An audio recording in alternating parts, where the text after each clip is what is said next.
To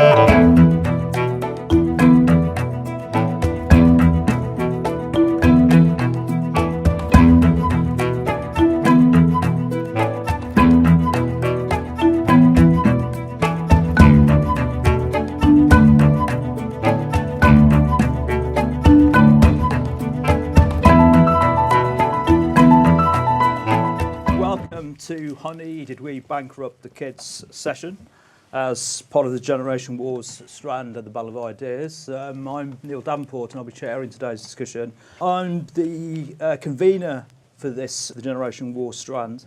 In some ways you can argue that the Generation Wars are nothing new. I think, in the past there's always been anxieties over young people's amorality, young people's behaviour, and they're often seen as a threat to older generations' sort of standards and sort of etiquette. But everywhere we look, it is suggested that it is young people who seem to be threatened by older people, or at least have had it far worse today than in previous eras. And older people, or sort of the baby boomer generation in particular, are held up as responsible for that. I think whether it's the impact of austerity measures, mass unemployment, barriers to getting on the housing ladder, being easily criminalised, to anxieties around the impact of social media, young people are characterised as the forgotten or the jilted generation. All of which, convenient enough on that, brings us back to this particular session, Honey, Did We Bankrupt the Kids? There's a widespread belief that the baby boomers smashed and grabbed everything for themselves, leaving only dwindling resources, environmental catastrophe, and a stagnant society and a failing economy behind. Only this week, one policy advisor argued that welfare for the elderly, such as winter fuel allowances, should be cut and the available welfare should be transferred to 16 to 25-year-olds. Or is it the case that young people just simply need to grow up, take some responsibility and take decisive actions in tackling some of today's pressing problems? Those are some of the parameters of today's debate that we want to explore. We've got a fantastic panel this morning who will be exploring both sides of this particular debate. I'm going to introduce the panellists in the order that they'll be speaking this morning. First of all, to my immediate right, we have Shiv Malik, who's a freelance investigative journalist. You may have seen his byline in The Guardian many times. And he's the co-author of Jilted Generation, How Britain Has Bankrupted Its Youth, and a contributor to Prospect magazine. Next to Shiv, Holly Pattenden, who is a senior strategy analyst with Statoil, one of the Battle of Ideas strand partners for this year. Next to me, on my left, is Francis Beckett, author, journalist, playwright and contemporary historian, editor, Third Age Matters, author of What Did the Baby Boomers Ever Do for Us? Finally, on the far end, Dr. James Panton, Head of Politics, Magdalen College School, Associate Lecturer in Social Sciences at the Open University, and I'm sure some of you know a regular contributor to Battle of Ideas. Okay, so the four panellists are going to introduce, and then I'm going to take it straight out to the audience for further contributions, and then I'll bring back the panellists as we go along. So, Shiv, would you like to set the ball rolling, please? Yes, good morning, and thank you very much for attending. It's very early on a Sunday morning, so thank you. Double thanks. When I saw the title of this talk, Honey, Did We Bankrupt the Kids? I thought, hang on, that's a bit strong, bankrupting and all. And then I realised that was a subtitle of our book. So I thought I might have to defend that in a peculiar way. And I guess when we wrote that subtitle, we meant it in the adjectival rather than the technical sense.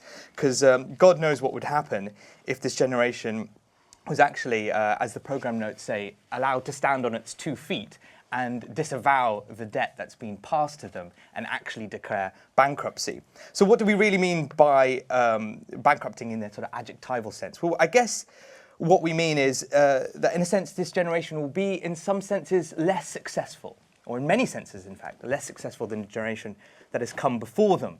We've already heard talk this week, Neil made mention of it. It was Alan Milburn who said in fact that his report was that the conclusion was that this generation would in fact be less successful. But what do we mean by all of this? Well, in the book we define this because obviously success means different things to many different people, and that's totally understandable. But there are some perhaps objective measures we can take. in the book, we took sort of housing, jobs, pensions, and the wider sort of economic climate are what we termed perhaps as inheritance. And really what we were digging into is these aspects of security which are so vital and crucial to our both modern life and modern economy. I'm going to explain that a little bit further, but perhaps we can try something a little bit different and appeal to people's sense of sort of libertarian thoughts and ideas, and go for an even older definition of success. So I'm going to take the definition of success from the US Declaration of Independence. In a sense, it's defined their success for over 200 years. And their dictum was that with one mind, they would pursue and protect life, liberty, and the pursuit of happiness. So let's try and break some of those down. But before I do, I would implore you to realize that your opponents here, lovely opponents, will try and bamboozle you. And they'll say all sorts of things. But I think the two things that they will say was, look, but life is so much better than it could ever be imagined, even previously. Today we have Skype, we've got Facebook, we've got Breaking Bad, wonderful television we never had in the 60s.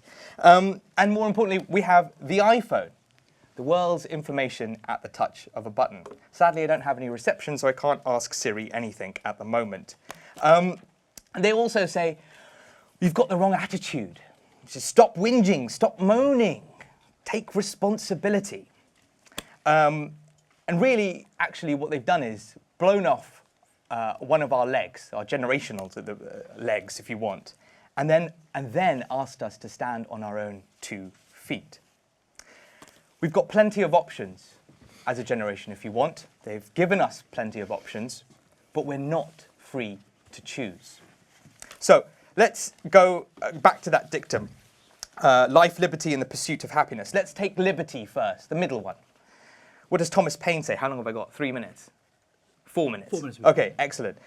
As we are not to live forever ourselves and other generations, this is what Thomas Paine said, this wonderful freedom fighter, if you want. As we are not to live forever ourselves and other generations are to follow us, we have neither the power nor the right to govern them or say how they shall govern themselves. It is the summit of human vanity and demonstrates a covetousness of power beyond the grave to be dictating to the world to come. Clever man. Indebted is where we stand as millennials, as this next generation goes into adulthood. Indebted to a lifetime of debt is actually what it is, which is a real shame.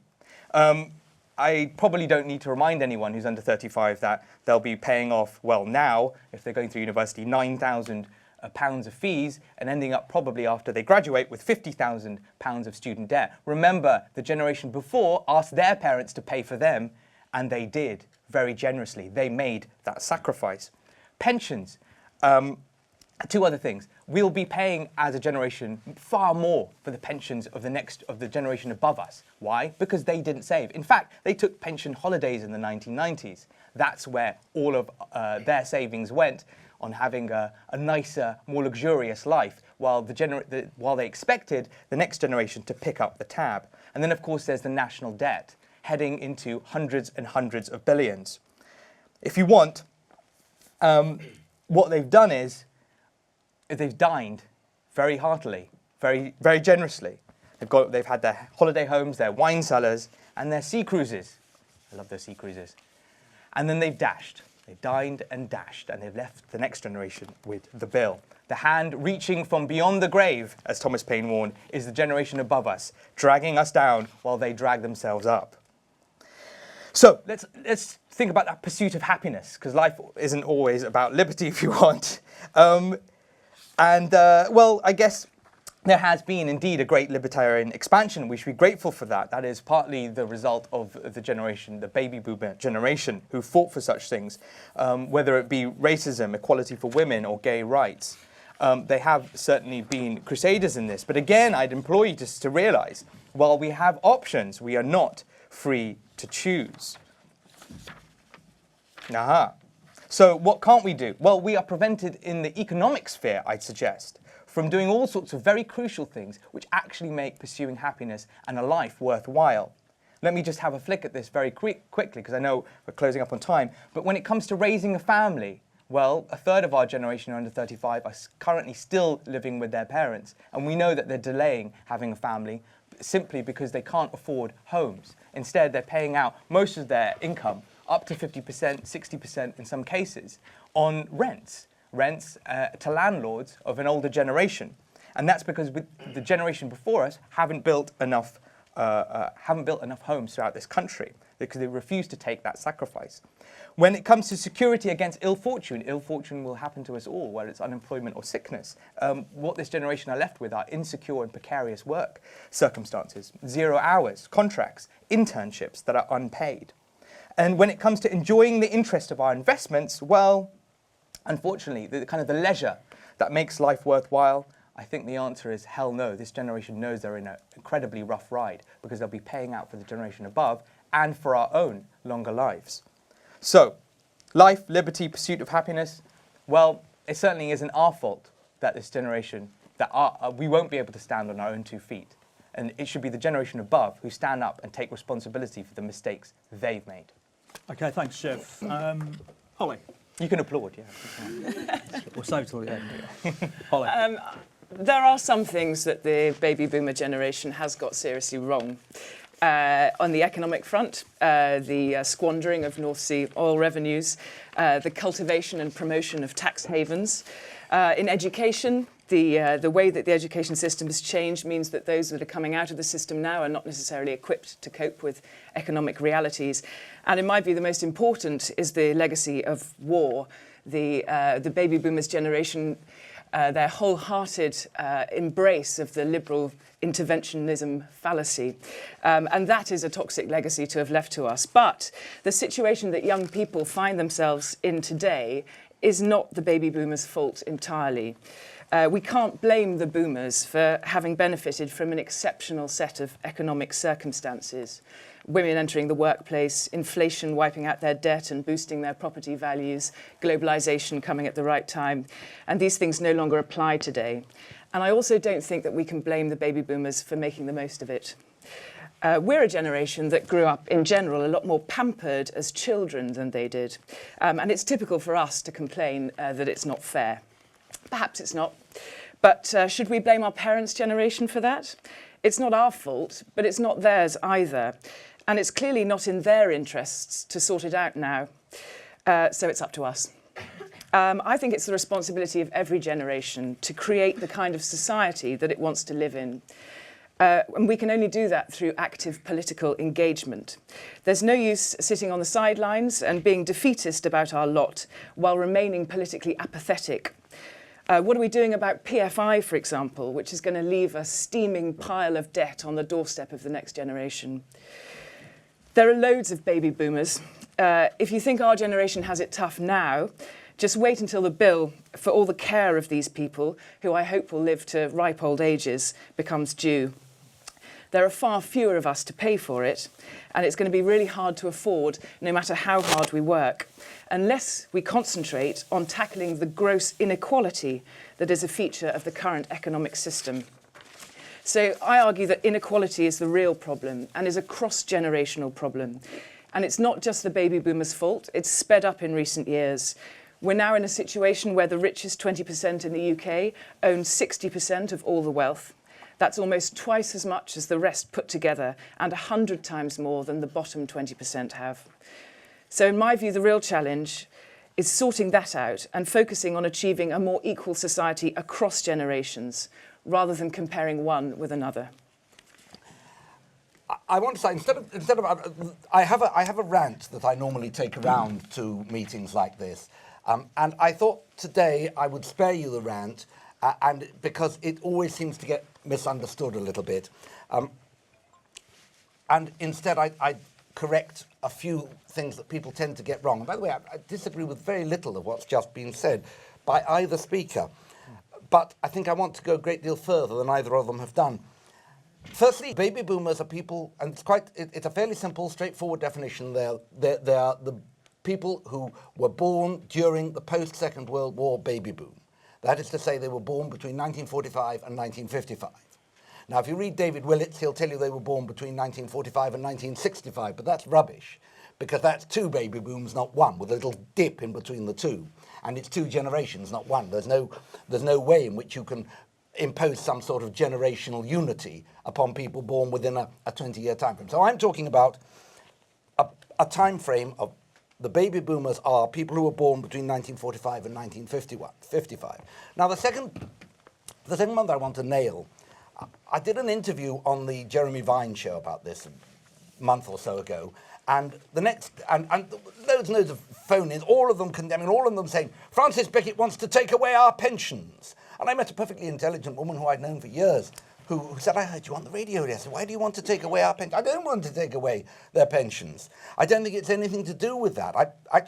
You circulated before this meeting, I think probably the silliest article I've ever read in spiked.com by somebody called Tim Black. I assume Tim Black is a pseudonym. It's for, actually it's it's by somebody who doesn't want to put his name to anything quite so facile and stupid, like Jeremy Clarkson or somebody. And he says, normally the liberal and leftish just love to work themselves up into Thatcher-hating froth at the merest hint of a cut to public spending. But there's one exception to this, right on rule of thumb. Of course, he means pensions. Now, I have never heard anybody on the left, certainly, or on what he calls the liberal leftish left, argue that pensions should be taken away. I've never, because that obviously that affects every generation as they come up to pensionable age. It also means that, because you're looking at a whole generation, some of whom are rich and some of whom are poor. I know several people of my age, and I am a really fully paid up baby boomer. I know some people of my age who have ended up in their old age very poor indeed. I think that the big misconception, and to some extent Shiv, I think, is guilty of this, the big misconception is that it's not about overall amounts of money that there are in society. It's about how that money is spent. It's about the priorities of a society.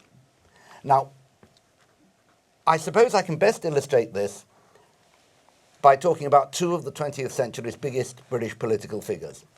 And the first is Clem Attlee, Prime Minister 1945 to 51, who ran the government that created the welfare state, that brought a social revolution into people's lives. In my view, the most significant Prime Minister of the 20th century, the Prime Minister who changed our lives in a way that no other... most Prime Ministers, the most successful Prime Ministers by and large are change managers. Harold Macmillan was a great change manager, for example. The unsuccessful ones, like Anthony Eden or Gordon Brown, changed nothing of any particular significance. But there are very few great change makers. There were only two great change makers in the 20th century. The first was Clement Attlee, and the second was Margaret Thatcher.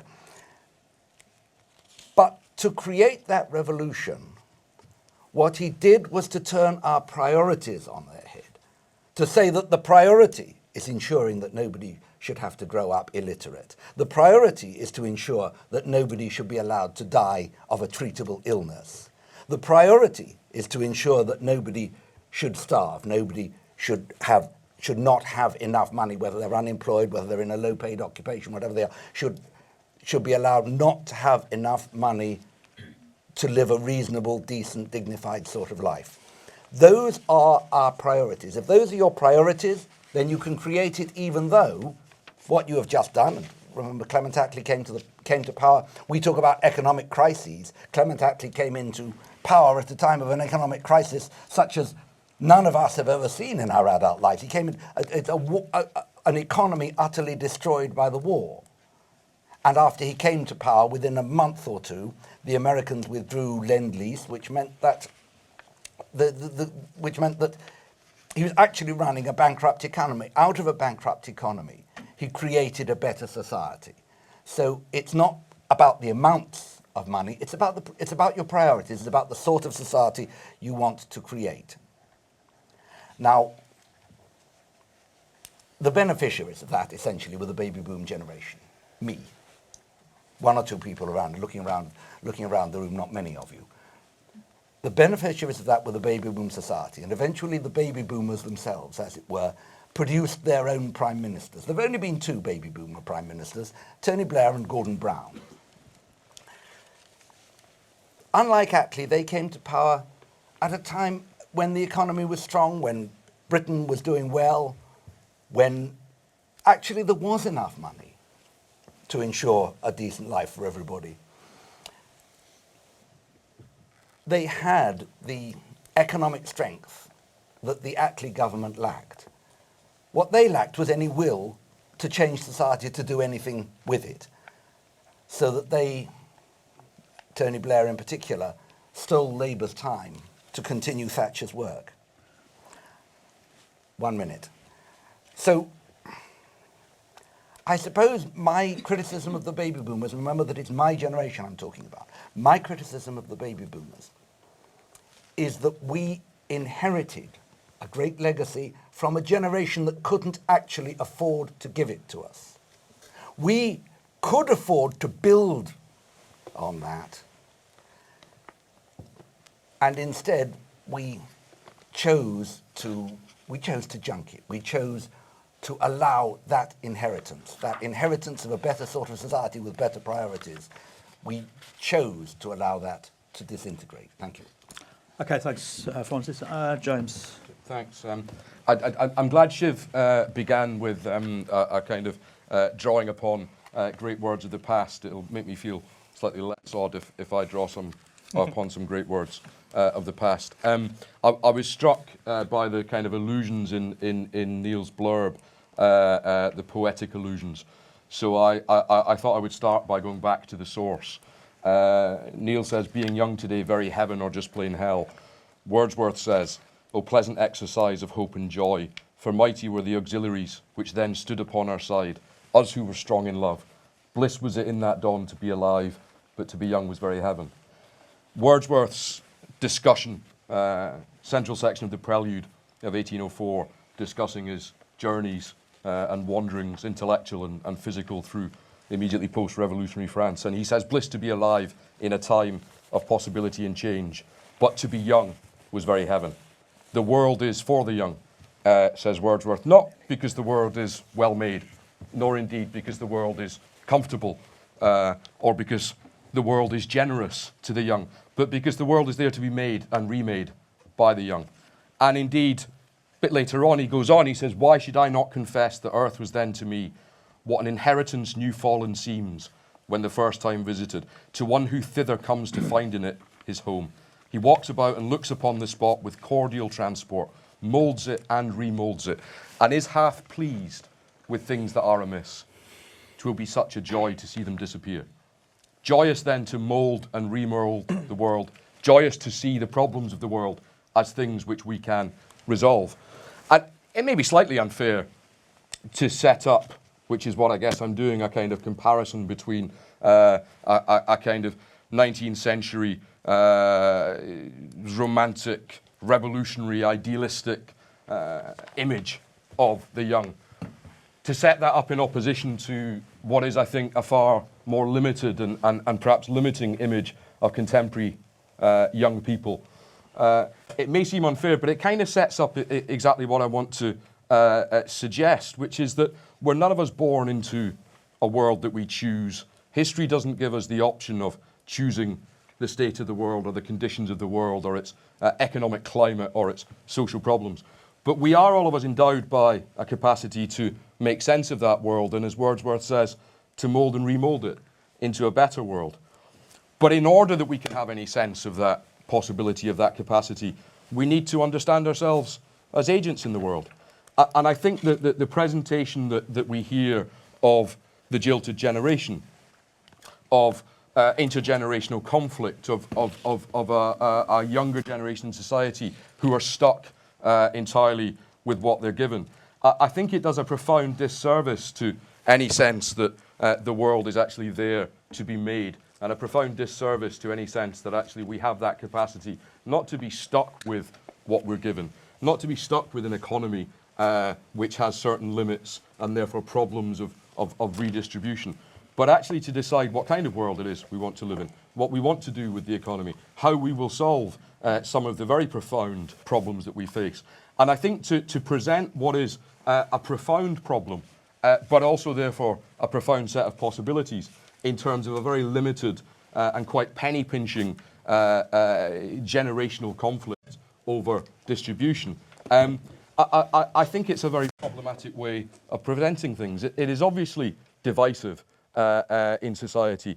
It's also, in a sense, fake. I mean, any sociological discussion of generation is always implausible and fake in character. It's a very, not a particularly useful sociological concept to think about social groups in terms of generation. It's also, I think, a kind of discussion that gives us a metaphor about, the jilted generation who are unable to do anything with their lives or in the world. And it's really a metaphor for the condition of society at the moment, as we often seem to understand it. It's a society in which we can do very little to change it or to alter it or affect it. And I suspect that also what we see in our sense of impotence is the appeal of bashing the baby boomers, those born after the war, those born and coming to adolescence in a period of what seemed to be great social possibility, the 1960s, when the rules that had once existed could be torn away and rewritten. And in our current sense of impotence, we at times look longingly on that, but increasingly I think we look back at it as something which was quite dangerous and reckless. They talked as if it was all about social freedom and social improvement, but really it was egocentrism and selfishness and recklessness, and look at the reckless state of the world that they've left for us.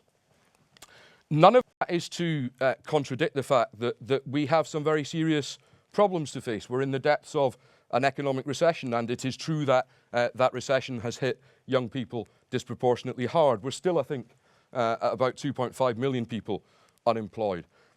Obviously, that's not the first time we've hit that kind of situation. Not the first time in my life. I think I qualify for being just beyond Shiv's generation by a few months, so I don't count. But I have lived through periods of profound economic recession before. Indeed, periods in the 1980s where the level of unemployment was far higher.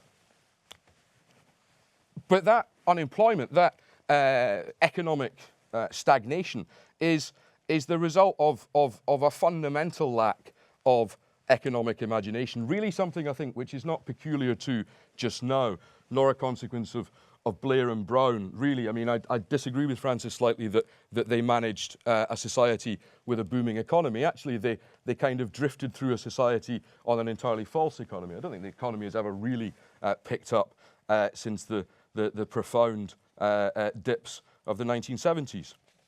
But I'd say that the economic problems that we face now are far too serious and profound to trivialise by scapegoating and discussing generational conflict as if we can point the finger at somebody else.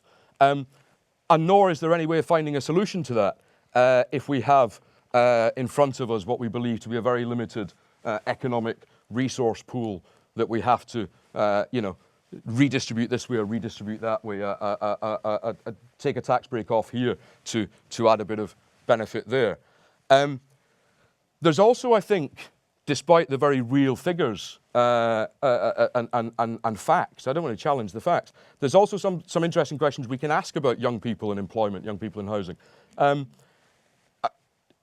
In the first year of government, in the first year of government, the coalition created about 181,000 jobs, according to their data. And only about 8% of those jobs went to British people, British-born people, if you like. So you could, I think, join Nigel Farage on the basis of that evidence and suggest that's the problem, people coming and taking our jobs. Or you could, I think, consider what I suspect is the reality and ask yourself the question, why aren't British people prepared? Why aren't young British people who are unemployed prepared or capable of taking those jobs which are there and which are available? Similarly, in 1997, we find about 500,000 young people, 16 to 24-year-olds, claiming unemployment benefit, while about 500,000 Eastern Europeans came to Britain to take up jobs.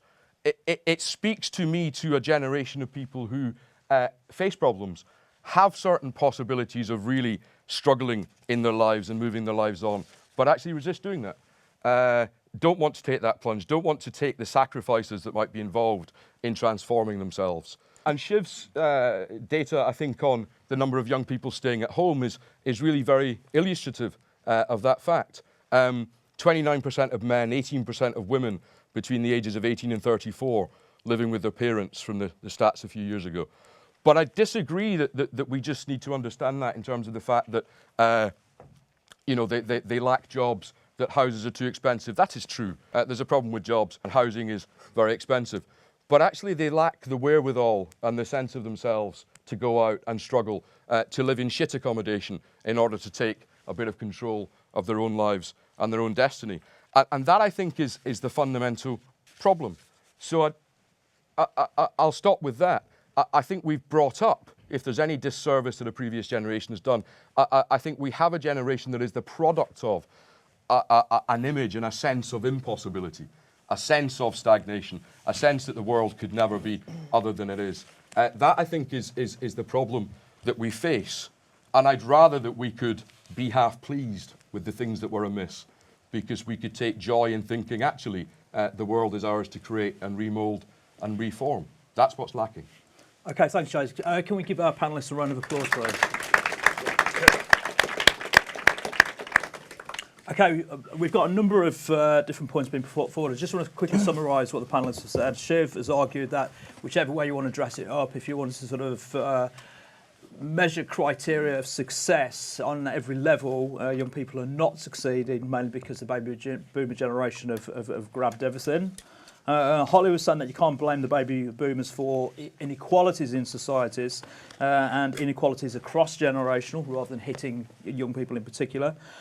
Francis is arguing that the welfarist policies of the past nurtured the baby boomer generation but at the expense of the following generations. And James has argued that young people have the capacity to make sense of the world and remake the world in their own image, but at the moment they lack the wherewithal. And also generational conflicts are a lazy scapegoat and a failure to address more fundamental problems in society. I mean, I've got a few questions that also just throw out to the audience before I take speakers. You know, are there objective barriers? The objective barriers an excuse perhaps to prevent young people from getting on? Are we trying to protect young people from actually growing up? Is it the case that inequality more generally is a problem, or are people like Shiv promoting a sort of sense of fatalism to young people? Are the kids all right? Or heaven knows, are they miserable now? So let's take a few contributors. Yeah, the gentleman there. Maybe Shiv is too young to know that we have options but we're not free to choose. Sounds remarkably like man makes history but not in conditions of his own choosing. And if he is too young, he can look it up and find out how long ago that came from. And maybe Holly is too young when she notes that the young today will inherit a debt based on a legacy of war, with no sense of irony as to the legacy of war that the baby boomer generation inherited with a Europe that was completely flattened out. So maybe in that regard, education has indeed failed the young today, and no doubt it's my fault. The pension... It's my fault. Yeah, I'm that other extended bit of I'm the second baby boom. However, you know, I think we have to recognise, you know, pensions themselves were an early 20th century invention. There was a time when nobody had a pension, and a generation decided that, you know, they would create the whole system from the bottom up. That, you know, it is possible to create something out of nothing, and that's, I think, the element that's missing in this discussion. It's almost as if you present a Malthusian view of world resources, that, whereas actually the only resource that really matters is our imagination. I'm reminded of that old OPEC summit phrase that, you know, the Stone Age didn't finish because we ran out of stone. And it strikes me that you have you project a degree of pessimism as to the ability of young people to pull themselves out by their own bootstraps and create something. I think the only crisis is a crisis of aspiration, and maybe for that, indeed, you have been failed by the previous generation. James, I'd like to address your point about young people not necessarily having motivation to kind of just go along with things for now whilst things aren't as good. I believe that young people are very motivated. More people are going to university than ever with the idea that they can better themselves and can develop careers. And a lot of people who then come out with degrees, they don't want to go into jobs that they could go into with no qualifications. I mean, why would you? You wouldn't get into that amount of debt for no reason. And I think there are an awful lot of young people who do have degrees who then do end up going into those jobs. And it's kind of like, why should they go to university on the premise of having a better life and a better future to then not really get anywhere? And that is why young people are often quite frustrated. Okay, this gentleman here. I was born in 1955, so I'm a baby boomer. There's a big bogus pseudo discussion going on about austerity. As probably most of you know, the national debt is rapidly increasing. It's in the trillions, not the billions. We have a very real prospect, and not too distant future, not being able to afford any benefits, not being able to afford the NHS at all, education, etc. There is this very, very serious need to transfer wealth from people like me to, most of the audience are young. In 8 years' time, I retire. I'm currently full-time unemployed. Large chunks of my life have been unemployed. Why should my income go up from £71 a week, and bear in mind it's only 54 if you're under 25, to £150 pension just because I suddenly hit 68? I don't need that money. I'm not spending it chasing women like I used to do when I was very young, which is a very expensive activity, I don't know if you know. What you don't need money when you're old, you need money when you are younger. With or without families, there needs to be a massive transfer of wealth from people like me to younger people. Some of Jim's comments were very useful. I was particularly interested and in agreement with the observation he made that the term baby boomer and indeed the whole concept of generation as employed in these discussions is one which really constitutes at best a metaphorical way of describing certain perceptions of the world. In other words, reposing sociological, political and economic questions as a problem of generation. And I think that requires considerable interrogation and proper thought in terms of why that's happened and its implications. Its implications to me are first of all, and all of them are damaging, are first of all that it encourages a really important phenomenon of an increasing historical illiteracy. Because once you repose the events and happenings of, say, the period 1945 to 1980 as a problem of generation, what you do is merge everything into one pot, make it as if everything that happened can be explained by merits of actions or inactions of a homogenous group, and therefore fail to understand anything about anything that actually happened in that period. It basically constitutes a real travesty of thinking, a laziness and an inability to attempt to understand anything.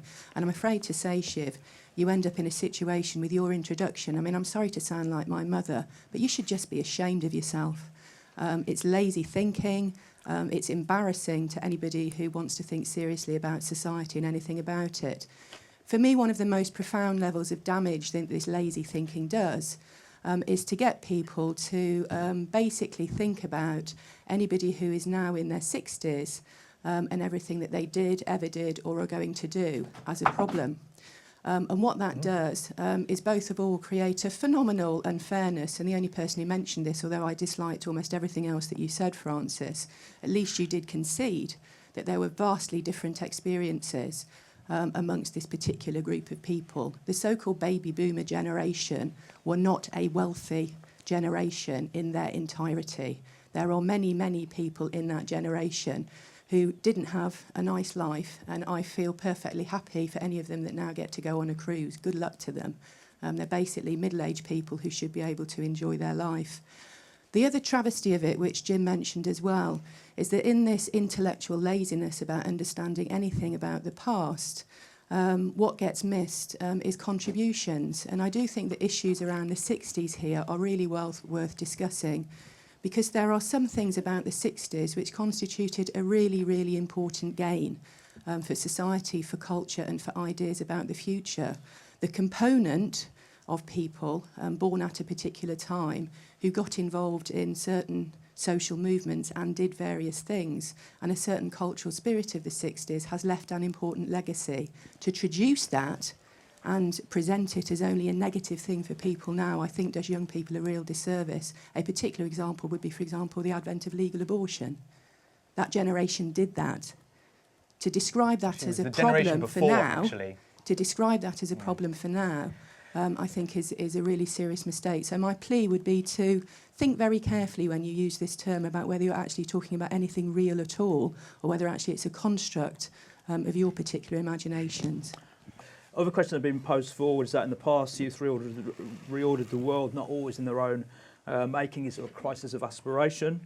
Young people are motivated, but they end up doing dead-end jobs. Is that fair? Why should that be the case?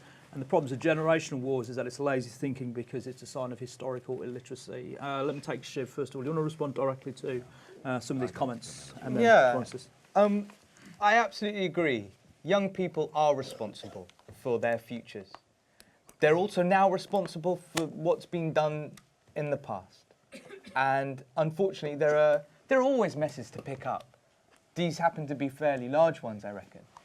But what's really gone wrong, you're right, it's not about generations per se. It's about the ideas and the actions that took place in the past.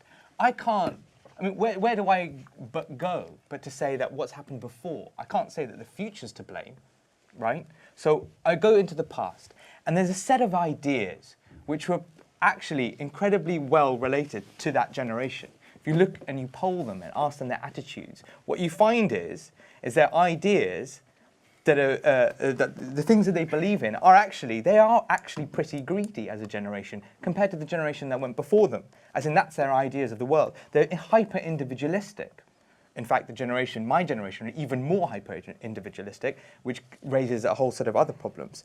And what they've really done, as in what politicians have done, and the politicians and the people who voted for them have done, have basically said, right, we're not going to sacrifice and make the same sacrifices that our parents made for us for the future. Why? Because we'd rather enjoy our lives. And that's just the blunt truth of it. It's unfortunate, and what it means is, when we talk about this distribution, it's not actually from person to person in that sense. Really what we're talking about is, it's over time. It's a question of whether we're willing to sacrifice for the future, or we'd rather take what we have and give it to ourselves today, right? Norway is one of the sponsors of this is Statoil. Norway did a fantastic thing. The female president called Gro Brundtland, I actually met her not so long ago. She's a remarkable woman. She came up with our definition of sustainable development, actually, with the UN. But before that, what she said was, Norway took a decision. They said, all right, we're pulling up natural resources. And I don't agree that I'm not a Malthusian in that sense at all. I do think we have plenty of resources, and we can, if we are creative, we can do all sorts of other things with them. But when they were presented with oil in the 1980s, rather like Britain was with North Sea oil, they decided that, you know what, this isn't our oil. This isn't this generation's oil. It's everyone. It belongs to the future. It belongs to every other generation who follow us. And we are simply protectors of this. They took that money and they stuck it into a giant trust fund, right? And it grew and grew and grew. And they refused to spend it on themselves and have a great time, right? And give themselves money or better tax breaks. They said, no, we're going to make a sacrifice. And do you know what they have today? They have £450 billion by my last count, which was a while ago. And they can pay everyone's pension from the interest, just from the interest of that fund. What did we do? Well, we were presented with the same amount of oil, roughly speaking, and we decided we'd give ourselves tax breaks in the 1980s. How much money do we have saved? None.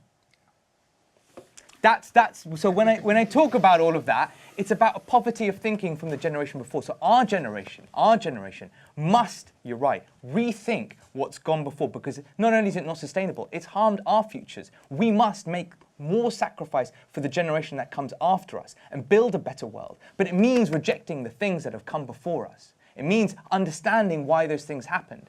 And it means making a bigger sacrifice.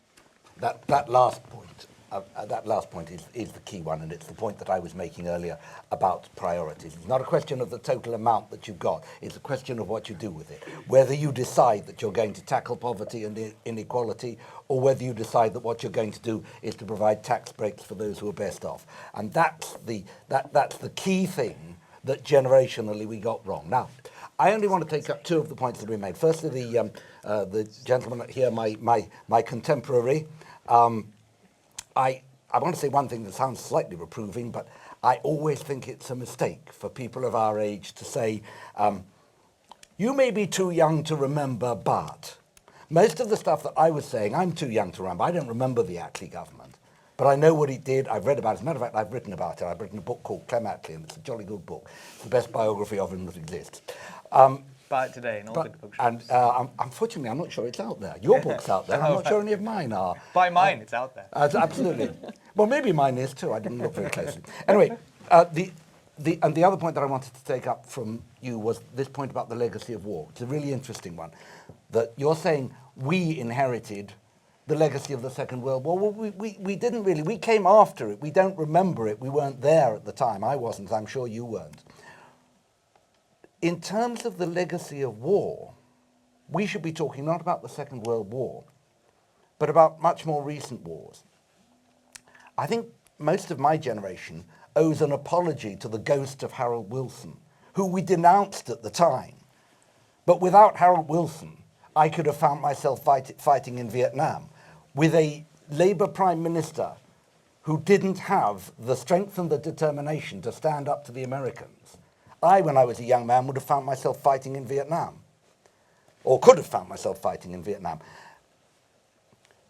When the Prime Minister that the baby boomer generation produced, and a very typical baby boomer in the whole of his life was Tony Blair, which meant that, and we had forgotten what war was like. My generation had forgotten what war was like because we didn't fight. We didn't have to fight in Korea.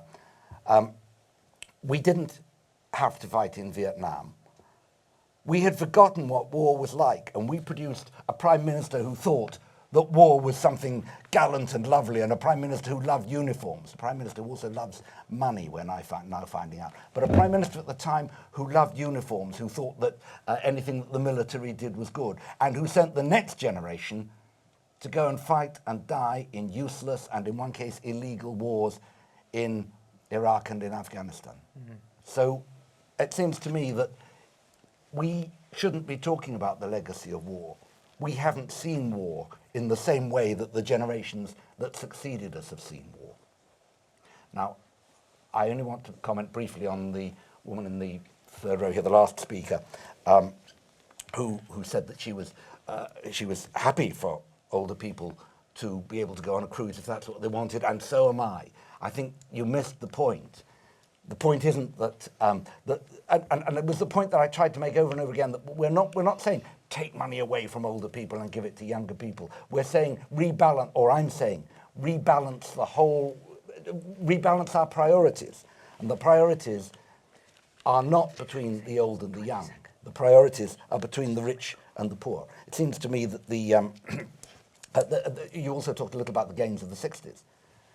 And we're talking about single-issue campaign, and what happened in the 60s was single issues. You mentioned abortion, there's also homosexuality, legalization of homosexuality, which was 1968, and therefore really the achievement of the generation before the baby boomers. But nonetheless, it happened on our watch, as it were. But it's all single-issue stuff. To me, the baby boomers are represented by the figure of Charles Clarke. When I was young, I was the press officer for the National Union of Students. Charles was its president. We led marches for higher student grants, me and Charles. I still believe in it. Charles then became the education secretary who took them away. And it seems to me that that's the crime of the baby boomer generation. Okay, thank you. Before bringing Holly in, she just wants to say one quick comment. One quick thing, which is that the illusion of free to choose is actually Milton Friedman, who, if anyone, embodied that was the title of his book, Free to Choose. So when I said we have options, but we're not free to choose, really, it's actually I think displays the real legacy of capitalism, which is that what the next generation is left with is a whole lot of options, but actually haven't fulfilled Milton Friedman's criteria, which you have so well lived up to in that generation, of being able to be free to make those choices. That was longer than 20 seconds. Holly. 27 seconds. Yes, in terms of the legacy of war, I certainly wasn't suggesting it was a unique thing. What I was blaming the baby boomer generation for was embracing liberal interventionism as an idea, which is a bit different. I wanted to pick up on a couple of points. The one over here about young people really wanting to succeed. I agree that there's a huge degree of enthusiasm and strong feeling, but unless that translates into political activism, nothing's going to change. I also wanted to pick up on the point about the artificiality of looking at things through a generational mindset or construct. I do agree with that, and I think that we need to be careful to differentiate between looking at the baby boomer generation and looking at the legacy of Thatcherism, and that being the philosophical underpinning of the government since her. And the government particularly its hands-off attitude towards business, towards housing, its flexible attitude towards affordable housing, and its embrace of tax avoidance and encouragement and cultivation of tax havens have caused many of the factors behind the underlying inequality in society today that I see as the real problem. Okay, thanks, Holly. James, you want to respond to any comments that have been made? Yeah, I mean, just in response to what Shiv just said, freedom of choice doesn't exist in a kind of abstract world. We make our choices. We make our possibilities. And what you've said, a number of things that you've said, just says better than I think I did. The point I'm trying to make, illustrates the point I'm trying to make. You know, that sense that we've had our legs cut off, and therefore how can we possibly stand on our own 2 feet? Well, on the contrary, we can.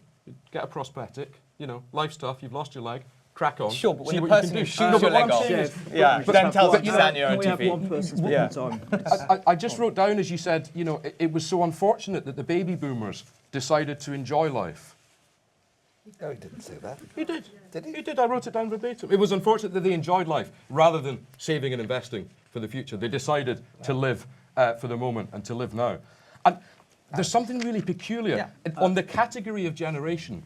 When were 34-year-olds young? How can we even conceive of this generation of young people who've been grown-ups for a long, long time? Maybe not acting like grown-ups. Absolutely right. Their adulthood delayed because they're still living with mum and dad. But nonetheless, grown-ups. Grow up. Grow up. Get on with it. Just let me. There's something so remarkably conservative and depressing about this notion that these young people who are not so young should be lecturing an older generation about the need to save for the future. How did that reversal come about? The problem we're describing is as if the older they just weren't conservative enough. They just weren't prepared to live within their means. Unlike us, they weren't prepared to recognise that actually, the world is really a shit place, and what they need to do is just bunker down and hang on in. It's so profoundly. The world isn't a shit Francis, place. can we just have one? Can we just have one person speaking at a time, I agree with you please? entirely. And to the girl who says, why should I take a job that I'm overqualified for? It's like saying, why should I do what I have to do? Why should I do that which the world offers me as a possibility? Because it's not the one that in my imagination I would love to do. Well, the world is not the world that I imagine I would like to live in. But in order that we might get closer to that, you get on with what life offers you. You do what needs to be done. Why take a job that you're overqualified for? I've spent 15 years of my life studying in a university. I'm overqualified for every job in the world, and I teach young children. Why? I get on. You need to get on. Do what life throws up and take it and move on. Okay, right, who's prepared to stand up on their own 2 feet? One point Shiv made in his introduction was, excuse me, that this generation is paying for the generation above it and for their own longer lives. To me, that kind of sums up the absolute pessimism in this whole discussion, because actually the fact that the younger generation are going to have longer lives than previous generations is really a very good thing, I would say. And yet the way that you frame that is as if that's a problem somehow. And that comes through all of the discussion that you're presenting. It's very pessimistic and very fatalistic. And again, this idea we're not free to choose, just an extremely fatalistic view. But I think the thing that is one of the most depressing aspects of this discussion to me is just how guilty it actually makes the older generation feel. And I think that's just a terrible thing. I mean, I went to see my grandmother in hospital, who's 98 years old. And what does she say to me? But it goes through the whole of my parents say the same things to me as it happens. I'm really sorry. My generation seems to have really let down your generation. So that's what she's saying to me. And that's what my mother says to me as well. That is, in a sense, a travesty, because what it really means is that what we're saying to that generation now is we can't learn anything from you. We don't want to learn anything from you. And we're not really, all you've done is let us down. And what the older generation are reading from that is we can't really teach you anything. And we feel really bad about the life that we've left to you. And that is really, really problematic, because when you, Holly, said in your introduction, the problem is young people don't get an education anymore. Well, of course, they're not going to get an education. This discussion is only going to contribute to that, because if we're saying we can't learn anything from the older generation, why are the older generation going to teach us anything? And of course, we're not going to get an education if that's the message that we're prepared to give out. Hi, I just wanted to really echo what these two women down at the bottom have been saying. I really think this is a lazy, simplistic way of... Is the microphone on? Of looking at complex socio-economic problems, right? By pitching one generation against the next, you're completely absolving the government from blame. You cannot blame high levels of youth unemployment, a lack of housing, and large student debt on your parents. I mean, it's not only dodging serious economic problems, it's also really highly corrosive, I think, to the parent and child relationship. I mean, I don't know if you're anything like me, Shiv, but my parents have helped me my whole life. They've helped me they've put me through school, helped put me through university. I've always been able to go back home to live with my parents. I was living with them until I was 31. I don't resent them for this. I applaud them. I thank them. I'm grateful to them. I mean, there's lots wrong with your argument. Yeah, I just wanted to ask James why. Why he thinks the Generation Y is so unconfident, and why we can't stand on our own 2 feet or have the inability to go out and make it in the world. It just seems if we can't, then there's something holding us back. Problem of self-belief or something. How that came about, I'd just like to know. One thing that always strikes me about the younger generation, people who are sort of coming into adulthood now, is how law-abiding and socially conservative they are.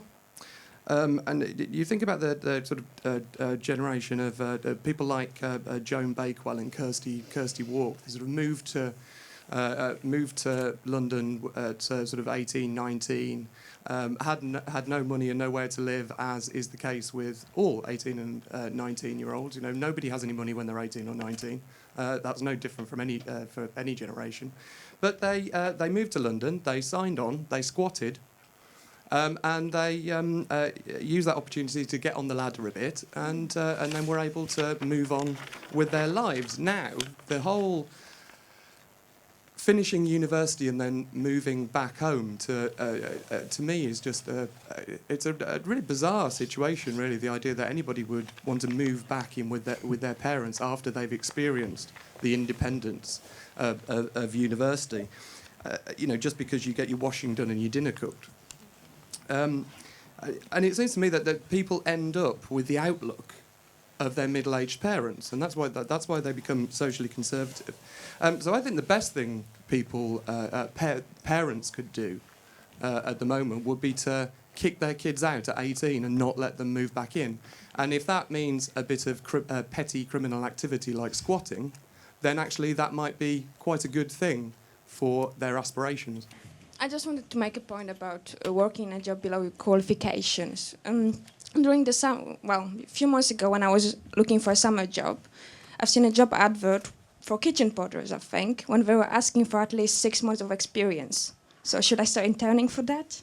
Hi, I co-founded a genuinely youth-led youth media organisation, and I know this whole debate is about the baby boomers, but I'm so sick and tired of the blame game, everybody blaming everyone. All the young people that are here, just stand up and speak, because so often everybody's speaking for the young people all the time.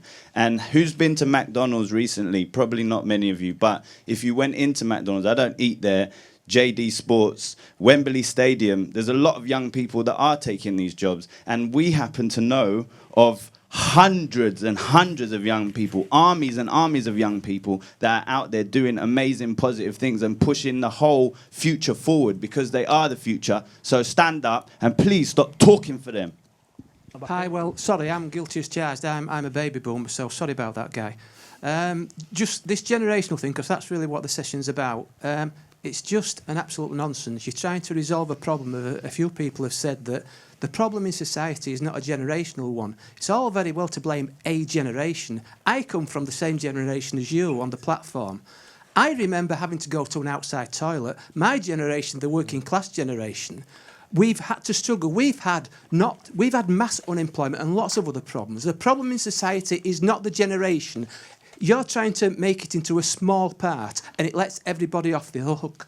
Now, I'm not going to speak about young kids, basically, because I think they do lack aspiration, they do lack political activity, but I don't want to talk about that. What I do want to talk about is that young people sometimes, they may wish to be politically active, like the guy at the front said, but sometimes they do need more experienced, mature people to give them a lead. It doesn't mean that we have to browbeat kids, but they do need a lead. We've got 3 adults on the panel today telling that you ought to, 3 of you, you know who you are, you ought to be wearing things that says, woe is me, the end is nigh. In other words, what I'm trying to say is, your problem is you are all in different forms wanting to redistribute the cake that we have today. And that's the problem. That's the message you're passing on to kids today as adults. The cake is as it is. We can't have any more. Don't wish, don't challenge, don't fight for any more. Don't fight for the bigger world. Let's redistribute it in a more equal, prioritise, whatever you want to call it. As adults who should be leading children, you're an absolute disgrace. It's a good thing that people are living longer lives. We shouldn't be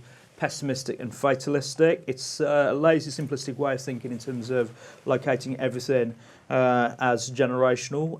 Why is it the case that Generation Y seem to be unmotivated? We also had one contributor saying that young people tend to be more socially conservative, fearful, law-abiding, and they're not prepared to rough it in the way that the baby boomer generation perhaps did in the past. We shouldn't redistribute the cake. We should have higher aspirations than that, and we shouldn't sort of be passing on these low aspirations to the next generation. And somebody also raised about the problems of internship, which might be quite a useful way into this debate as well. I'm going to start with James first, and I'm going to go around the panel that way. James. Well, just, a couple of things. One is that somebody raised at the back, never quite thought about Joan Bakewell as a kind of class warrior, but I suppose in a way she was. Nice image. But actually, social mobility, geographical mobility has gone down markedly. That's peculiar because we're also in the middle of a recession with people who don't have jobs. Historically, when you're in a recession and there is unemployment, people move to wherever they need to move to find a job. And we're now discussing an increasing phenomenon of people moving back home to their mum and dad. So that's peculiar. It speaks to me of a sense of the impossibility of getting a job and the pointlessness, perhaps even, of getting a job. Actually, what's the point? It's not going to be any good. It'll be a rubbish job. I'll be overqualified. Be hard work. I won't get enough money. There's a peculiar thing where we keep talking up here about a kind of imaginary past that is either brilliant or awful. You know, the NHS and everything that was great about it. The generation of egotists and selfish people who enjoyed life rather than invest. You know, it is a clumsy way of conceiving of things and a clumsy way of understanding things. But then you look at our description of ourselves, because I don't think we are really describing young people in answer to the question, you know, why do young people feel this way? I think it's the mood and the self-description that we have of society at the moment, that we can't do very much, that we're stuck. The gentleman at the back sums it up very nicely, that that's your cake, divide it up. And the problem is one of distribution and priority and equality. You know, the solution to equality is redistributing the cake a bit more equally rather than making another cake, which, you know, seems obvious. The kind of fundamental lack of serious thinking about what ought to be quite simplistic problems to solve. Young people can't buy a house. I mean, I can't buy a house. I'm struggling to buy, you know, we all face that. Housing prices are ridiculous. But why is that? Well, there aren't enough houses. I was thinking this morning, I was going to say something about housing prices, and I thought, well, you know, the solution is obviously build more houses. God, I must be a genius. You know, but it's not that straightforward, is it? Why can't we build more houses? You know, how do we get to an understanding of ourselves where, you know, the one thing that we cannot do is build more houses so that people can have houses, and then property prices will go down. It's a very straightforward solution, absolutely. and yet we can't do it. And that's the sense of incapacity that we have. That's the sense of inability. Everything is so complicated. Everything is so difficult to resolve. In which case, I may as well go home. That's the difficulty. It describes the way in which we understand ourselves. And of course, in the midst of that, we do actually get on with life. You know, young people are not pathetic. People do go and get a job. Old people get on with things. They take hardship in life. You get on with it. But the kind of, you know, metaphor that we have for ourselves is a bit like, you know, it's a bit like a relationship breakdown, you know. And instead of, you know, having a quick cry and thinking, oh well, plenty more fish in the sea, crack on, you know, you lie on your back for 2 years going, my life has been ruined. You know, the world is a bit unpleasant. The generation before me has ruined it for me. So I'm going to lie on my back, you know, feeling jilted because my life has been ruined by them. Yeah. That's the image. Okay, it's not the reality. Thanks, James. I just want to add a couple of points for the rest of the panellists to think about. Mainly aimed at kind of Shiv and Francis. Do you support euthanasia? You know, that has been seriously flagged up recently as the problem with the old people. That's you know, an outrageous question. There's been some serious articles whereby, you know, euthanasia might be quite a good solution to the problem of elderly population, and we can't sustain them. Secondly, if you could respond to, there was a survey in The Guardian a couple of months ago which found that most 16 to 24-year-olds actually supported welfare cuts for young people. So it's like your opinions on that as well. The Guardian were having hives at that report and that information there. So, Francis, if you'd like to respond to any. What do you mean by euthanasia? There was an article. That's an odd question. Well, there was an article, a couple of articles about 3 or 4 months ago, which was making the case. Martin Amos, and then some people were Martin Amos. Wants to kill his parents. Martin Amos came up with a silly point, but some people were taking it serious, as in, if we've got an elderly population, and we've got a population problem in terms of the younger generation can't sustain the elderly generation, perhaps euthanasia might be a sensible solution and give young people the chance. I'm being provocative. I'm being provocative, but I'd be interested in your points. I mean, it's clearly a load of old crap, and I don't think we need to spend any time on it. What I support is the right of any person who is ill to decide on their own time of death, and you know, that's a live issue, that's a live debate, and that's a debate worth having. A silly debate started by Martin Amos is not worth having, but we can have, if you like. Don't think it's got a lot to do with the debate here today, but we can have, if you like, a debate about the right to die, a right which I support very strongly, and you know. Being in my 60s, my nearest and dearest know what my wishes are. Should anything dreadful happen to me, which one day it will. Now, look, we keep going round in circles here. Let's start with my contemporary at the back there, who said, look, there are 3 adults on the panel. Actually, I was looking around this panel. I thought there were 5 adults on the panel. I'm not quite sure which 3 of us you were singling out as adults, and you said you should be leading. If I'm one of the adults, maybe I wasn't included among the adults, I'm not sure. But if I am included among the adults, I don't think I should be leading at all. I think that I'm way beyond that. I think that I should be listening, and I think I should be finding out what other people want, and that's indeed what I've been doing here. And having heard a lot of it, I think I would go back to the gentleman at the back and to you, James, and to say you're saying don't fight for a better world. I think I'm saying yes, what we should be doing is fighting for a better world. That members of my generation didn't fight hard enough for a better world, didn't fight hard enough to maintain the better world that our parents had got for us. Now, a better world is a matter of priorities. A better world is a matter of saying that it is not acceptable, it is not good enough for some people to have far, far more than they can ever possibly use and seek to obtain more in a society where others are starving, in a society where others don't have an education, where others can't reach can't have access to the best medical treatment, where others don't have the things that are necessary simply to create life. That isn't an acceptable way to run a society, and if you live in a society like that, then I believe, and I all my life have believed, that you should fight to change it. Now, we're not talking. I heard from a woman somewhere at the front who said that what I was. I think she meant what I was saying or what Shiv was saying was corrosive to parent-child relationships. It's nothing like that at all. Actually, it's completely the reverse. I don't feel generational guilt in that sense. I don't think there is any sort of, there is a whole generation. That is because you can't talk about a whole generation. A generation isn't a cohesive thing. There are good and bad people in every generation of every age. A generation isn't one cohesive thing.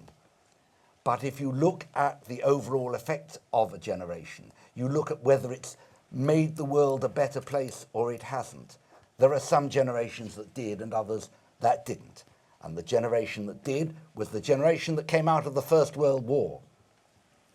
The generation that came out of the First World War and came to power after the Second World War. And that looked around and said, we're not having the sort of poverty and the sort of... we were not allowing unemployment to be the spectre that it was in the 30s. We're going to have a society with full employment. We're going to ensure that everybody has the basics. And if that means taking money from the rich, then we'll do it. That is a generation, this is my last sentence, Okay, that is a generation that improved on what they had found. And the generation that I belong to, in overall terms, produced a worse society and a harsher society. I have two children. My son is 27, my daughter is 23. I look at the world that I've created, or that I have created, that has been created for them to grow up in, and that my generation is largely responsible for, and I realize that they are growing up in a much, much harsher world than the one that I grew up in, and I regret that. Okay, thank you. Shiv. My fellow panellist James offers a wonderful world of contradictions, and I'm pleased that he feels so brazen as to do it. He's obviously free to choose. And it's this, really, which is on one hand he says, look, you lazy buggers, why don't you just get up off your asses and change the world? And on the other hand, when he says, well, if you ask for people to sacrifice and you're saying maybe that the generation before could have perhaps done something more, you are nothing but a conservative, you are impoverished of imagination. So you're kind of taking away, on the other hand, on one hand you're beating us with the stick of being lazy and useless and actually lacking in anything. And then when someone pipes up and says, well, how about doing it differently? You say, oh, but that's just useless. Because it might affect you. And that's the thing. We live in a society full of many generations. And I totally agree. Is it Alice? Yeah, hi. I know her. I didn't just imagine and pick a name out of a hat and happen to be right. I can't see very well. When you said, look, you know, it's we shouldn't be doing the blame game in the sense that my parents have been wonderful to me. I agree. Most parents of that generation have been wonderful to their children. And actually, that's kind of the problem, right? Well, the greed comes from this, which is that we live in an economy with a set of ideas. We live in a politic with a set of ideas, which thinks it's okay to do what James and other people have said, which is to say, you know what, just kick the can down the road. That's fine. If you want to live a good life now, why shouldn't you? Right? Why shouldn't you take out money from your house as your house price goes up? Let someone else pay for that increase in house price. And no, let's not put any money aside to build more homes, because we don't need to, because I'm fine. I am fine. My kids will be fine. Why? Because I'm okay and I can give money. I've been given money by my parents. We're all dependent. This is the worst thing. Our generation is the most dependent generation. Right? We're dependent on our parents to do things for us, to house us, to give us money for a deposit, to pay for our rents, to put us up while we're interning for free. We just have one person. Yes, it is their fault in the sense that why would you? They've been part of. They can't abdicate from being. They can't abdicate from being part of a world in which these circumstances have come about. What should our generation do about it? Well, do we reject the help that our parents are giving us? Well, many find that increasingly difficult to do, right? This is why I say they're not free to choose. They have to do unpaid internships to get very simple jobs. They have to, if they sign on, they're forced to work for free, right? That if they squat, they're criminalized. That's only come about in the last year or two. So they don't have those same options in generation because they're not on the table as they once were. So we're dependent, and that's a real shame because that means only the children of the rich do well, right? They're dependent upon the state or their parents, and that means only the children of the rich in our generation do well, and that's the legacy that our parents have left for us. Thanks, Shiv. Holly, does the world owe young people a living?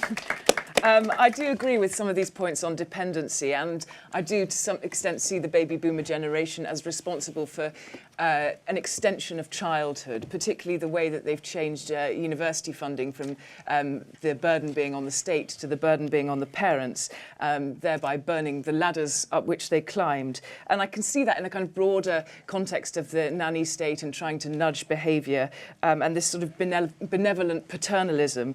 And that dependency does, I think, produce both a sense of entitlement and a sense of apathy.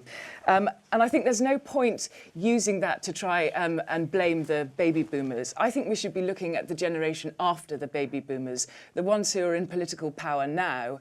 The baby boomers, for them, it's too late to do anything about it. They're just going to sit back and rest on their laurels. But it's the generation born from the sort of early 60s onwards, people like David Cameron who are now in power, that should be doing something about the legacy that we've been left by the baby boomer generation, and instead seem to just be using it to their own economic advantage rather than actually tackling some of these problems. I think, Francis, your last comments, and actually Holly's as well, are the things that say to me how frustrating and indeed scary I find this debate. And it does seem like a very false debate, which makes me think, well, why did we put it on? But it's because it's a debate in society, and that perception, I think, that Sally just described about her mother and grandmother, I think is one that really does run through. But Francis, you said about basically you were making an argument for the welfare state and the importance of the welfare state, but you posed it as this is what was gifted by the generation that came out of the First World War. But the welfare state is not an uncontentious thing. It's maybe broadly seen as a good thing, but particularly now it's not uncontentious. And Holly, you're talking about what Cameron and Osborne should do as a generation. But they have a political outlook. It might be a fairly narrow political outlook, might be one that is not that inspiring or whatever. But it's not an outlook of a generation. And really what we seem to be missing here is having a political contest. Actually talking about, you mentioned nanny state, Holly. I don't know what you think about nanny state. That would have been an interesting conversation to have. There are so many important fundamental things, including, I think, Shiv, you raised these things about investing for the future. So I thought, James, I really agree with most of what you said, and I thought it was really good. But there is an individualising aspect even to the way that you're posing it in terms of these questions about investing for the future. It's not just about sacrifice, it's about building. And that sort of lack of vision and investment is something that's been a real fundamental problem. So I guess I'm just saying, I'm really struck that actually Holly and Shiv and Francis, that you haven't recognised, or that you don't seem to recognise, what a terrible problem this is to discuss things in a depoliticised way. I can understand where the debate comes from, that we have an economy based on credit, so therefore, we're always drawing down income from the future to spend now, and that affects everybody. Everyone's affected by that. We've had the credit crisis. We know that's the type of crisis economy we live in. That affects everybody. It doesn't just affect the younger generation. If you take the issue of housing, if you asked, people can say, we need to build more homes. But actually, if you asked young people, old people, middle-aged people, they will all come up with reasons why we don't want to build houses. It would be if you wanted to put 20,000 new houses on the edge of a town, you will have a campaign led by all generations against that development. So we know that there is a political problem that that has to be answered, and that affects all generations. What's happening, because we're seeing it through this prism of generations, the government is now being able to pick off people, and I think the bedroom tax is an example of that, where they're saying it's basically an issue of rationing.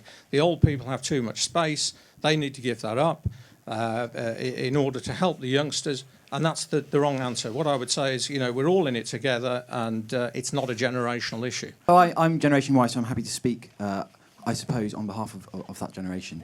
But I also consider myself incredibly fortunate. I went to a mediocre primary school, a fairly good secondary school, and a very good university, and then walked into a all right job. It pays the rent. I then, but I mean, the image of you, Shiv, addressing my alma mater, a room full of St Andrews graduates on Thursday night, is fairly humorous to me. That you would suggest that room full of people are incredibly unfortunate. I think that in this debate, at best, there's a false aggregation of people clumped together and then labelled unfortunate.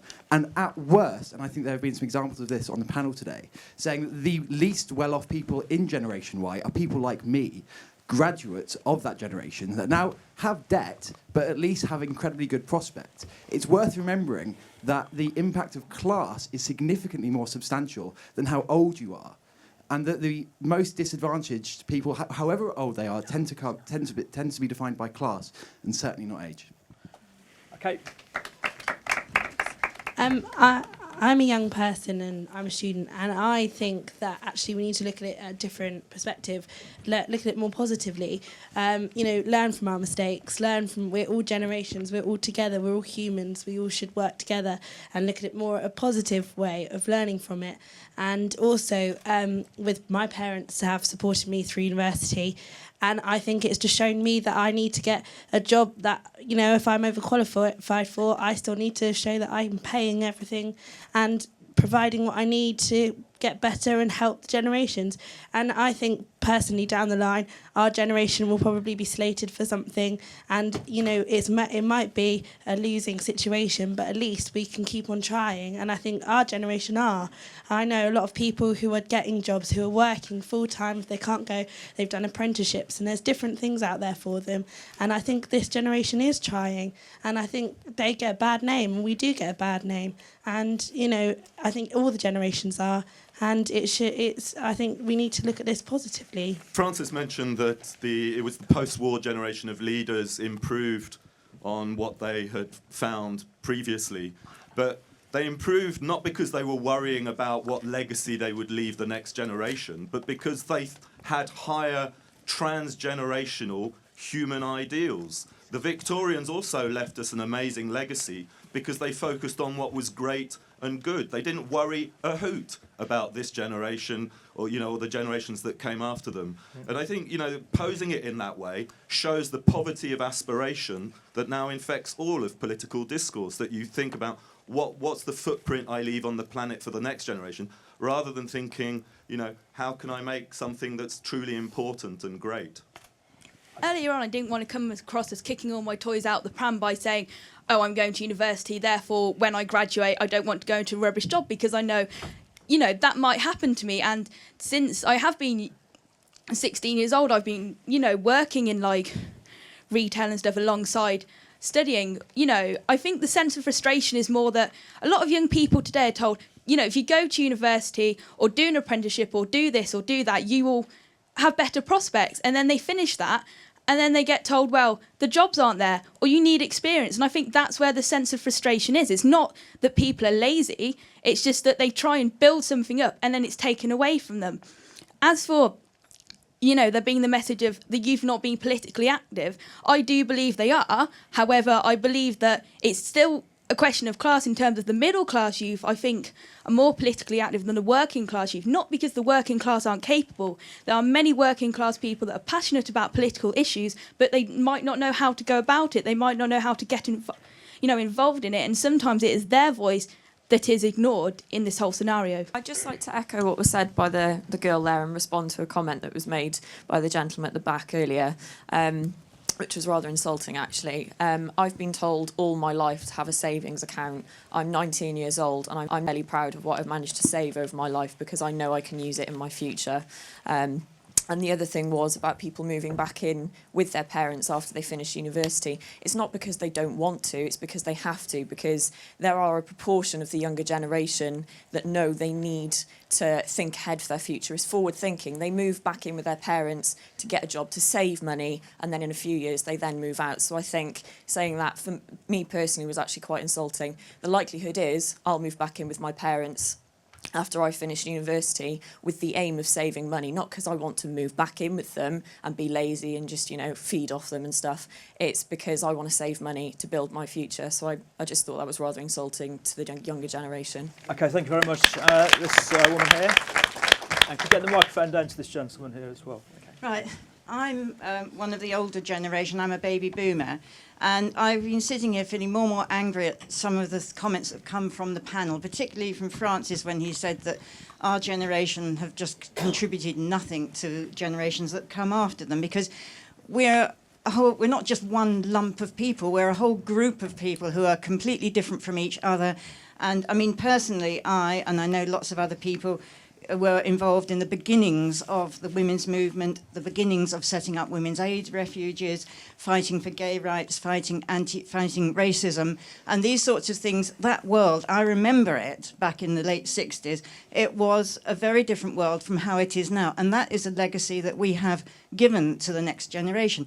But we're all different. You can't just lump us all together. And I think to blame us for what the situation is now, I don't know that any previous generations going back over history have just sat there and said, oh, we're in a bad situation, it's because of the people who went before us. I don't know where this idea suddenly came from. But, you just have to get up and make the best of the life you've got in the time you're in. I do feel sorry for the younger generation, and it is tough. I'm not saying it's easy. But I just think it's too simplistic to blame the people who went before them. It is 2013, so we should be trying to talk about what's happening now. And as my friend said in the black up there, there's a lot of young people doing a lot of positive things, and there's a lot of them here in this room. And you said about dependency on mum and dad. I think you're talking mostly about middle class there. Yeah, so, so then there's a lot of lumping in going on. There's a lot of generalization going on, because then obviously there's some middle class that don't have that dependency. Then you could say there's some working class that have a dependency on welfare. Then I could say there's many that don't, that reject it, that will refuse to take that. But the point that I want to make is there's a lot of, have you heard the word positive manifestation? There's a lot of negative manifestation going on here. Because I can tell you now, Centrepoint, for example, homeless youth charity, they have a genuinely youth-led parliament, okay? These are young people who've been through the worst situations ever, that have come from even no home. So where that goes on the class, it would definitely be low down. They went into parliament and got £12 million set aside for the young people that were cut from EMA, for the kind of young people that use that money to buy books, not just to, get a bit of extra food or whatever. So in terms of political activists, which is also what you mentioned the lady mentioned on the end, that's happening out there, and there needs to be more positive manifestation about all the stuff that the young people in 2013 are doing right now. David Cameron, January 2009. I didn't enter politics to concentrate on the here and now, making sure that we take what we get with no thought of consequences. I entered politics to make sure future generations, our children, have a better life, because that way we know our country, our great country, is moving forward. That's basically what I'm imploring us to do. I don't think Cameron or the generation before have really done that. And it's not a poverty of imagination to critique what's gone wrong before. And it's in fact the beginning, the very start of how we open our eyes to how to put things right. We need to make sacrifices. Every generation before them, in order to do great things, has done exactly that. They've made those sacrifices. They said, stop blaming the past. Right. I can't blame the future. Who Right. can I blame? Okay. Exactly. Okay. Why? Yeah. So it's not that you blame the past, it's to understand what lessons have been, what things have been done and where they've gone wrong. And that's to improve things. It's to understand, if you don't understand history, you don't understand where you're going to go, right? So what I implore people to understand is that, look, where a generation before could have made more of a sacrifice for a better future, that we, the next generation, do learn from those mistakes and understand that, yes, there's a lot to pay down for, there's a lot that can be done, and there's a lot more that can be done with the world to improve its position. But we've got to have the right ideas, and we've got to say to ourselves, you know what? If it means a little bit less for me, if our future's better for it, then that's the choice we should make. Okay, thank you. Holly? I think this is a perpetual problem. It goes back to ancient literature, blaming the previous generation for the hand that this one has been dealt. I think every generation thinks that they have it tough. You rarely hear people saying, oh, it was easy in my day. So I think that the only solution to this, if we disagree with the system that we've inherited, is to do everything in our power to try and change it. Yeah. And that requires us leaving home, getting jobs, and being politically active. Thank you. Francis. Okay, I've got one main point to make. Firstly, a very brief point to the man at the front who spoke about Centrepoint. I know Centrepoint, I've worked with Centrepoint, I admire Centrepoint. I'm sorry that we still live in a society where we need Centrepoint. Now, the one central point takes off from my contemporary over here. He said that the difference was not generational. The difference was that Attlee and his government had a vision for the future, an idea of what they wanted to create, and a set of ideals to create them. And future Labour Prime Ministers didn't. That's right. That's the centre of it. That's the heart of the argument.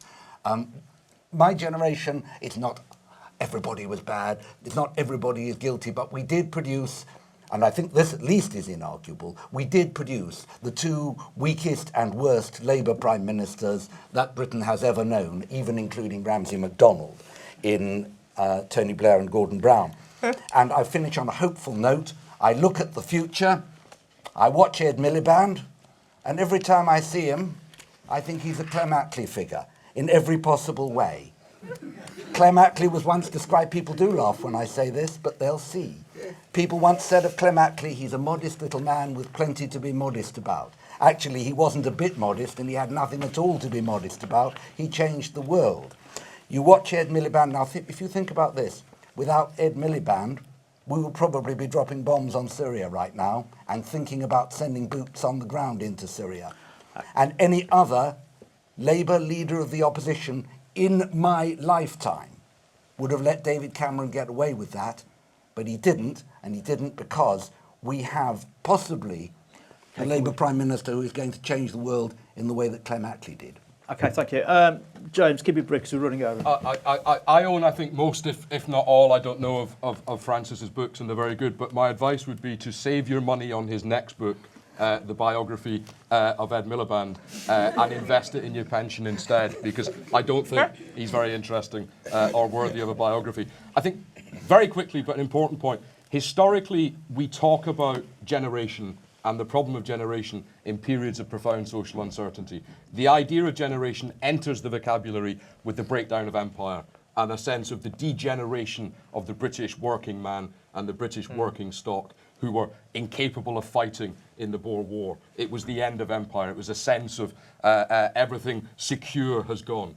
And I think we're now having a discussion about generation in a period where we do feel quite profoundly insecure about the legacy of the past and about our potential to create a future.